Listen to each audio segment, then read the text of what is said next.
여러분, 많은 목회 상담자들이 참 미스테리하다 여기는 것 중에 하나가 무엇이냐면, 야곱 같은 아버지 밑에서 요셉 같은 아들이 나올 수 있을까 이 이야기를 합니다. 어떻게 야곱 같은 아버지 밑에서 요셉 같은 아들이 나왔을까? 좀 신비해 한다는 거죠.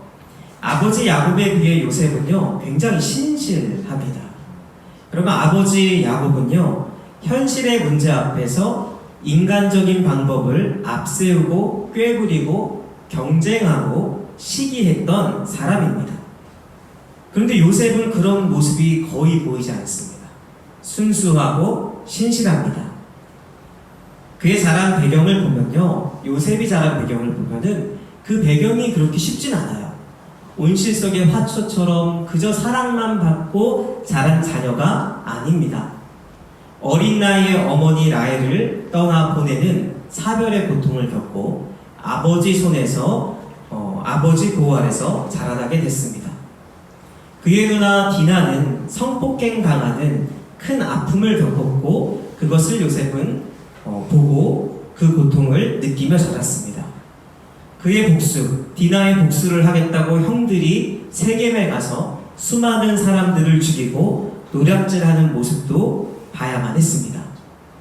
그렇게 무서운 형들에게 미움을 받으며 죽임을 당할 뻔하다가 팔려가는 인생, 보디발의 아내에게 오해를 받아서 감옥에 가는 인생, 요셉의 인생을 요약하면요 고통의 연속인 것을 볼 수 있습니다. 그럼에도 불구하고 요셉은 신실했고 형통한 삶을 살아가고 있는 것을 보게 됩니다. 여러분, 고통이란 아픔 앞에서 요셉처럼 상처 입은 치유자로 예수님을 닮은 사람이 되기도 하지만 실은요 여러분, 대부분 반대입니다. 그냥 되는 게 아니에요. 상처 입은 치유자가 되기도 하지만 내가 받은 상처로 남에게 상처를 전달하는 인생을 살아가는 경우가 훨씬 더 많은 것을 보게 됩니다. 상처를 받고 회복이 되지 않으니까 그 상처를 가지고 남에게 상처를 주는 삶을 사는 것이죠. 여러분, 내 안에 상처가 있다면 근본적인 회복에 집중할 수 있기를 바랍니다. 회복하지 않으면요 그 고통이 내 마음의 창이 돼요. 내가 아팠던 기억, 이 뇌과학자들이 얘기하죠. 기뻤던 기억보다 아팠던 기억이 가장 오래 간다. 트라우마의 반대말이 뭘까요? 트라우마, 뭔가 충격적인 아픔의 사건이 내 마음에 각인된 거죠. 반대말 뭔지 모르겠어요. 저도 없는 거 아닐까요? 너무 기쁘고 신바람 나는 일, 이것만 생각하면 항상 내 영혼이 기뻐하는 일, 하나님을 만났던 순간이 아닐까요? 근데 사람들은 트라우마로 인하여 그것이 내 마음에 하나의 아픔이 되고 그것을 바라보는 하나의 창이 되어서 무언가 볼 때는 항상 내가 상처받은 것을 바라보면서 반응하고 그 고통을 일반화시키고 방어 기제만 늘어가는 삶을 살게 됩니다. 결국 그래서 그 사람은 투명한 것 같지만 투명하지 않고 자연스러운 것 같지만 부자연스럽고 뭔가 경직된 모습, 사람을 믿지 못하는 모습으로 살아가게 되는 것입니다. 사랑하는 주신교회 성도 여러분, 아픔의 문제를 가지고 하나님께 기도의 입술을 열고 나아갈 수 있기를 바랍니다. 하나님은 상한 갈대를 꺾지 아니하시는 분입니다. 잃어버린 자를 찾으시고 쫓기는 자를 돌아오게 하시며 상한 자를 싸매주시고 병든 자를 강하게 하시는 하나님을 찬양하고 신뢰할 수 있기를 주님의 이름으로 축원합니다. 그분을 전적으로 신뢰할 때 회복이 임하는 거예요. 나의 상처의 기억이 떠오르기 전에 하나님을 만났던 회복의 기억, 하나님을 인격적으로 만나며 눈물 콧물을 쏟았던 기억, 십자가 사건과 부활의 기억을 떠오를 때마다 내 가슴이 콩닥콩닥 뛰는 기억, 여러분, 그 기억이 있을 때 이 삶의 아픔의 문제를 이겨내고 회복과 치유의 삶으로 나아갈 수 있는 것입니다. 여러분, 오늘 본문 말씀을 묵상하면서 이런 생각이 들었어요. 요셉이 팔려가거든요. 요셉이 형들의 미움을 살려서 죽임을 당할 뻔하다가 팔려가게 되는데, 아니 요셉이 뭘 이렇게 잘못했을까? 무엇을 이렇게 잘못했길래 이렇게까지 미움을 당할까? 한편의 동화와 같은 거 아닐까? 이런 생각이 드는데 말씀을 깊게 묵상하면 묵상할수록 그 시대적인 배경과 상황을 맞추어 묵상할수록 팔려갈 법하다라는 생각으로 바뀌게 됩니다. 여러분, 오늘날 현실에서는요, 더 심한 일들도 일어나죠. 더 끔찍한 일들도 일어나는 이 시대 가운데 우리가 누군가를 혹시 미워하고 있지 않은지, 그러한 마음을 품게 되고 있지 않은지 잘 돌이켜 봐야 할 것입니다. 여러분, 오늘 말씀에서 가장 많이 표현된 구절이 있는데 같이 한번 읽어보겠습니다. 더 사랑함을 보고 그를 미워하여 그를 더욱 미워하였더라. 그를 더욱 미워하더니 그의 형제들이 시기하되. 여러분, 오늘 말씀에 가장 많이 나왔던 게 미워한다는 거예요. 반복적으로 등장하죠. 미워하여, 더욱 미워하였더라, 더욱 미워하고 시기했다라고 이야기하는데 이것은 무엇이냐면 요셉이 점점점 미워졌다는 거예요. 그러니까 한 번 믿고 끝난 게 아니라 믿고 미워서 시기하는 대상이 되었다라고 이야기하고 있는 것입니다. 여러분, 우리의 삶의 자리에서 혹시 누군가 나를 미워합니까? 안 보면 그만이지 라는 게 요즘 세상에 놀릴 수 있습니다. 예전에 상담하는데 그런 얘기를 하더라고요. 용서에 대한 이야기를 하는데 이 세상이 바쁘고 만날 사람도 아닌데 굳이 나를 씌우러 하는 사람을 뭐하러 만납니까? 안 만나면 그만이죠. 설득당할 뻔했어요, 실은. 안 만나면 그만이죠. 근데 여러분, 교회 공동체는 어떻습니까? 가족 공동체는 어떻습니까? 안 만나고 싶다가 안 만날 수 있는 게 아니죠. 아픔의 문제, 미워하는 문제를 넘어서 화평케 하는 자리, 우리를 용서하셨던 예수 그리스도를 바라보며 화평케 하는 자리로 나아가는 것이 그리스도인입니다.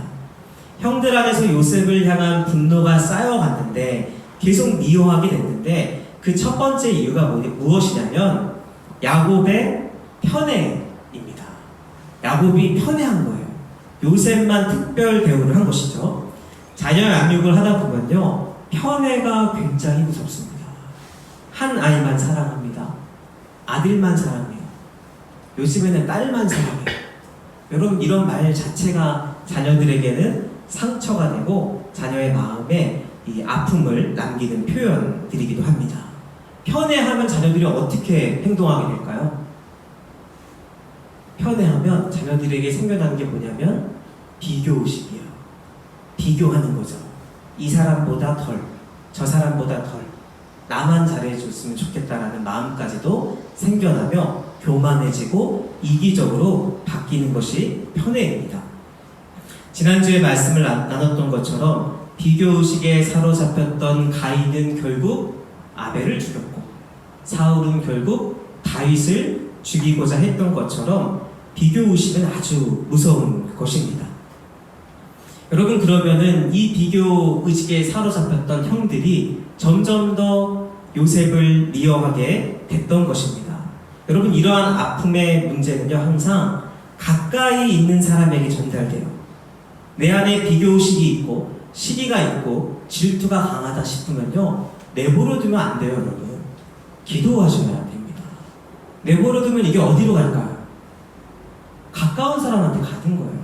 나는 이런 게 연약해. 수용하고 인정하고 더 나아가 회복의 자리로 가야 되는 거예요. 여러분, 이게 어디로 가냐면요, 배우자에게 갑니다. 자녀에게 갑니다. 오랫동안 함께했던 사람들에게 나의 상처의 열매를 물려줄 수 있다는 것이죠.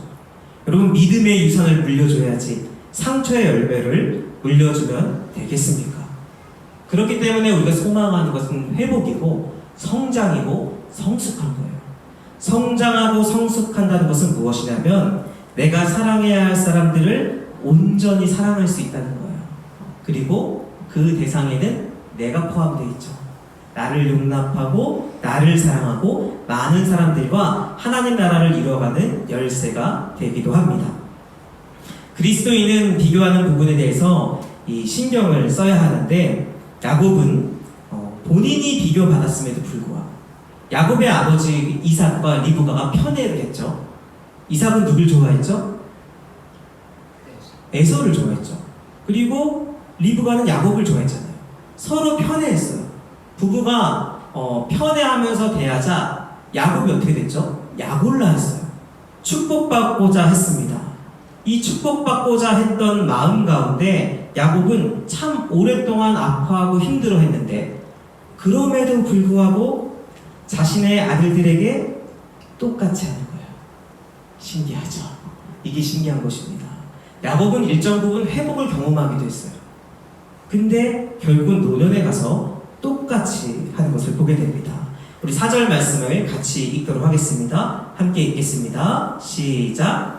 그의 형들이 아버지가 형들보다 그를 더 사랑함을 보고 그를 미워하여 그에게 편안하게 말할 수 없었더라. 아멘. 보면은 그를 더 사랑함을 보고, 실은 요셉으로부터 시작된 게 아니에요.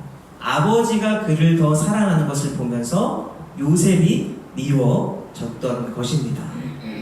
여러분, 제가 부목사로 사역할 때 제가 속했던 교회들에는 전도사님들이 많이 계셨어요. 한 8분, 9분 계시다 보니까 이 전도사님들이 함께 몰려다니는 경우들이 많았어요.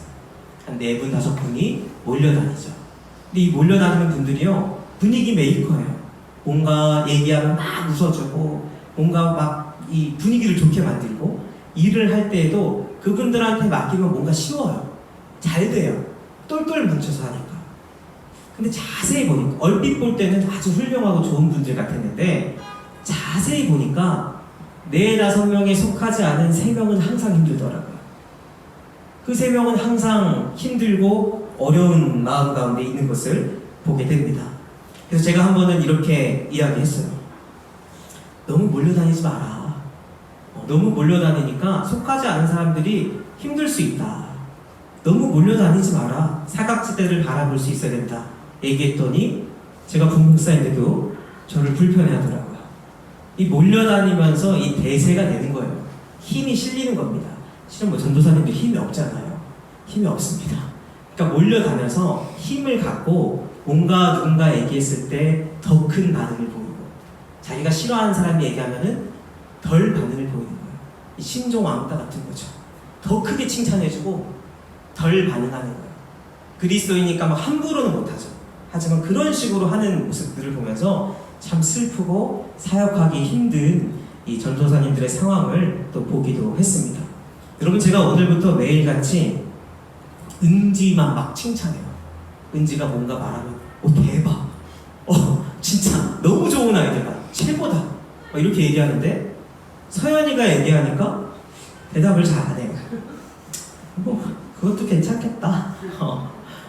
여러분, 이게요, 한 3주만 지나가면요, 공동체가 굉장히 힘들어집니다. 근데 이 정도까지는 아니지만요, 교회에 보면요, 우리는 아직 소수잖아요. 괜찮아요. 근데 더 다수가 되면요, 실은 소수 중에도 끼리끼리가 되는데요, 다수가 되면 끼리끼리가 생겨요. 근데 끼리끼리가 생기는 게 이상한 건 아니에요. 사람이 좋아하는 사람과 함께 다니는 거죠. 하지만 항상 신경 써야 되는 것은 내가 웃고 있을 때 아파하는 사람이 어떤가. 여러분, 내가 너무 높아지고 행복해 하는데 누군가 아파해요. 그럼 그게 행복합니까? 저는 안 행복하는데요. 같이 행복해야죠. 같이 즐거워야죠. 우리끼리만 막 좋고 우리끼리만 주목받을 때 누군가 소외받는 것을 안다면 교회 안에서 그것이 어떻게 행복이 될 수 있겠습니까? 여러분, 만약에요, 야곱이 요셉만 편애하지 않고요, 다른 아들들을 같이 돌봤더라면, 요셉 10번 칭찬할 때 한 3번만 칭찬해도 괜찮습니다. 요셉을 칭찬을 더 할 수도 있죠. 하지만 다른 형제들을, 다른 자녀들을 같이 돌봤더라면, 여러분, 야곱 입장에서 생각해보면요, 자신이 가장 사랑했던 라헬을 위하여 7년을 일했는데 수일 같았다는 것이에요. 라헬을 얻을 생각을 하면서 삼촌 라반 밑에서 7년을 수일처럼 일한 끔찍하게 사랑했던 라헬이 일찍 소천합니다. 그러면서 어렸을 때부터 요셉을 돌봐야 돼요. 그러니까 야곱의 마음에는요, 라헬을 떠나보냈던 아픔, 그를 그리워했던 마음이 그대로 자녀한테 투여된 거예요. 투사된 거예요. 그러니까 야곱은 한편으로는 자기 마음을 달랬던 거죠. 내가 슬픈 만큼 요셉을 좀 긍휼히 여기고 요셉을 더 특별히 사랑해 준 거예요. 근데 여기서 좀 더 지혜가 있다면요, 요셉을 더 사랑하니까 더 엄하게 대할 수도 있는 겁니다. 그럼 형제들이 잘하겠죠. 형제들이 더 잘할 수 있는 거예요. 나만, 내 감정에 사로잡혀서 나만 요셉을 오구오구 사랑해가 아니라 내 감정은 벗어버리고 요셉을 바라보면서 요셉을 진심으로 사랑할 때는 다른 형제들도 함께 사랑할 수 있는 구조와 생각을 할 수 있는 거예요. 근데 내 감정에 사로잡힌 거죠. 내가 사랑하는 라헬이 떠나가면서 그녀가 남긴 내 아들, 그녀가 남긴 내 아들. 그러면서 왜곡된 사랑은 오히려 형제들을 분노케 한 것입니다. 우리 3절 말씀을 같이 읽어보도록 하겠습니다. 3절 말씀 함께 읽겠습니다. 요셉은 노년에 얻은 아들이므로 이스라엘이 여러 아들들보다 그를 더 사랑함으로 그를 위하여 채색옷을 지었더니. 라헬보다 레아를 먼저 얻었죠. 라반 삼촌이 속여가지고 7년 먼저 얻은 겁니다, 아내를. 그리고 라헬은 자녀를 또 늦게 낳았어요. 요셉을 노년에 낳았다고 이야기하는 것입니다. 그리고 그를 더 사랑해서 채색옷을 입혔다라고 이야기하고 있습니다. 요셉만 채색옷을 입혔습니다. 이 채색옷은 이 최고급 옷이에요. 당시에는 왕족, 족장 이러한 사람들만, 후계자들만 입을 수 있는 그런 옷입니다. 오늘 제가 만약에 오늘날 이 주연이가 많이 아팠잖아요. 아유, 주연이 너 많이 아팠으니까 뭐가 좋죠? 샤넬 옷을 입혀줄게. 샤넬 옷을 입혀주고, 야 주연이 넌 건강하니까 다이소에서 한 2,000원짜리 사가지고 입어라. 여러분, 이건 비슷한 거예요. 좀 극단적인 예지만 실제로 그것이 시기하고 질투합니다. 특별히 당시의 채색옷은요, 후계자를 상징하는 옷이기도 해요. 근데 그 옷을 이 요셉만 입었던 것이죠. 그러다 보니까 결과적으로는 형들의 시기와 미움을 받은 것입니다. 여러분, 이 은퇴하신 장로님, 권사님들 기도 제목을 들을 때 자녀가 많은 게 참 축복인데, 한편으로 공통 분모가 있었는데 뭐냐면 자녀가 많으니까 싸우더라고요. 자녀들이 의외로 많이 싸워요. 3명, 4명, 5명 되면 자녀가 많아서 서로도 끼리가 생기고 서로 또 부모님을 차지하려고 하는 경우도 많고, 재산을 차지하려고도 하고, 서로 막 시기하고 질투하는 별별 일들이 다 일어나는 것을 보면서 이 자녀를 양육하는 데는 참 지혜가 필요하다는 것을 보게 됩니다.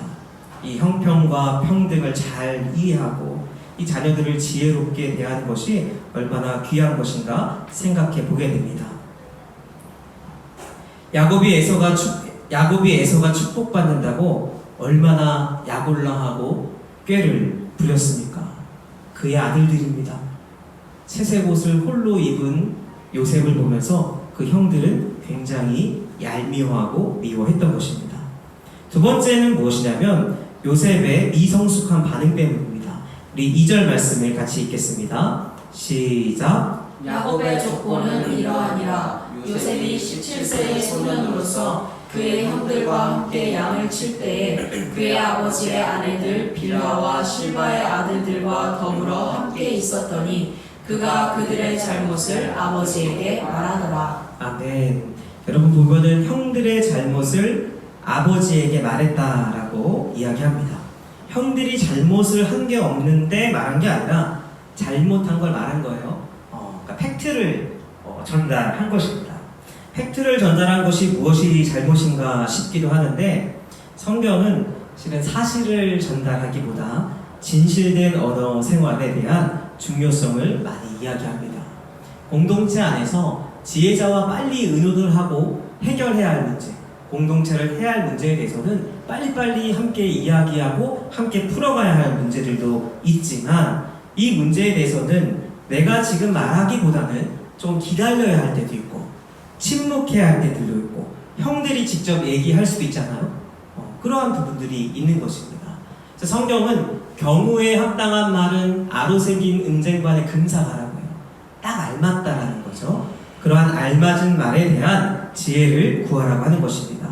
요셉이 말할 때마다 아버지 앞에 무엇을 얻었을까요? 신뢰를 얻었겠죠. 근데 형들에게 무엇을 샀을까요? 미움을 사는 겁니다. 고자질하는 거죠. 고자질하고 일러 바침으로써 미움을 사게 되는 것을 보게 됩니다. 세 번째로 요셉이 미움을 받게 된 것은 참 아이러니하게도 하나님으로부터 온 꿈으로 인하여 그 꿈을 함부로 표현하면서 미움을 받게 되는데요. 우리 5절부터 7절까지 같이 읽겠습니다.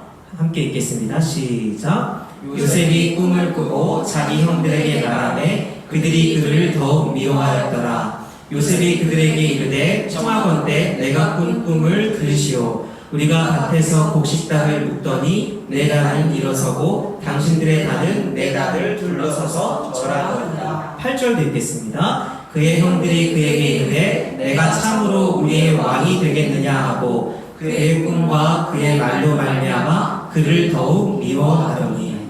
아멘. 그럼 이 꿈 사진을 보면요, 이런 꿈을 꾼 거죠. 이 꿈이 뭐냐면 곡식단들이 있는데 요셉의 곡식단 외에 모든 곡식단이 머리 숙여 절하고 있는 것입니다.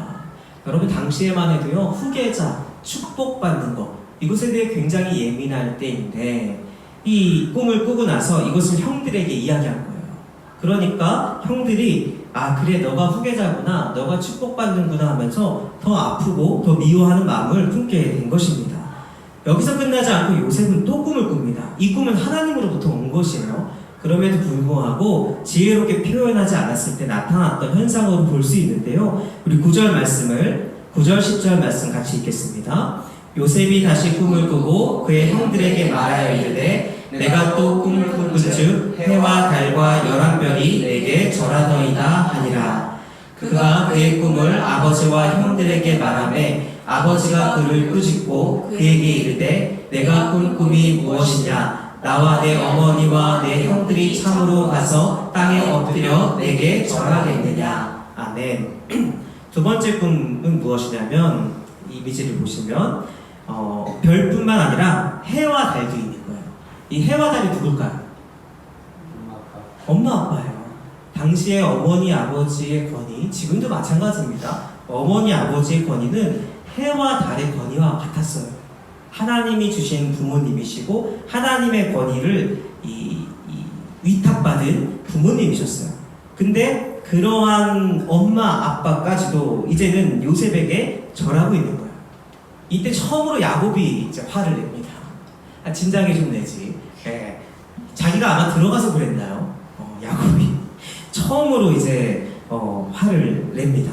그러면서 이 상황에 대해서 화를 내는데, 여러분 근데 꿈을 잘 꿨던 사람이 누구죠? 요셉의 아버지인 야곱도 꿈을 잘 꿨잖아요.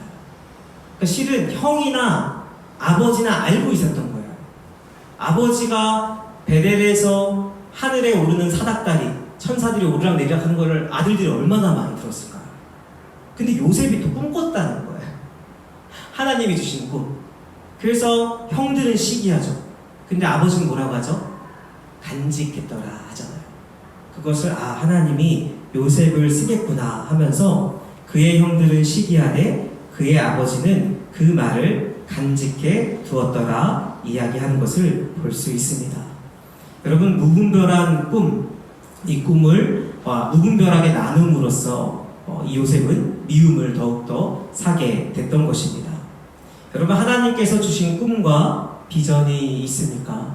하나님이 이 땅에 우리를 부르실 때 하나님이 부르신 목적과 이유가 있다라고 합니다. 주신교회는 장애인과 함께하는 교회인데요. 이 꿈을 누군가에게 이야기할 때 큰 감동을 받고 함께 마음을 나누는 사람이 있는 반면에 그냥 냉랭한 사람들도 있어요. 그때마다 제가 느끼는 게 뭐냐면 이거 함부로 공유하면 안 되겠다. 힘이 쭉 빠지는 거예요. 이 사람과 대화하니까 하나님이 주신 나의 이 꿈이 이 힘이 빠지는구나, 어렵구나, 지치는구나 라는 생각을 하게 되면서 함부로 나누기보다는 하나님이 주신 때에 지혜롭게 나누는 것이 중요하다라는 생각을 하게 되는 것을 보게 됩니다. 여러분 하나님이 주신 비전은요, 하나님을 만날 때 우리에게 주어지는 거예요. 나의 꿈이 하나님의 비전으로 바뀌는 것입니다. 나의 꿈은 나를 높이는데 야망이라고도 하죠.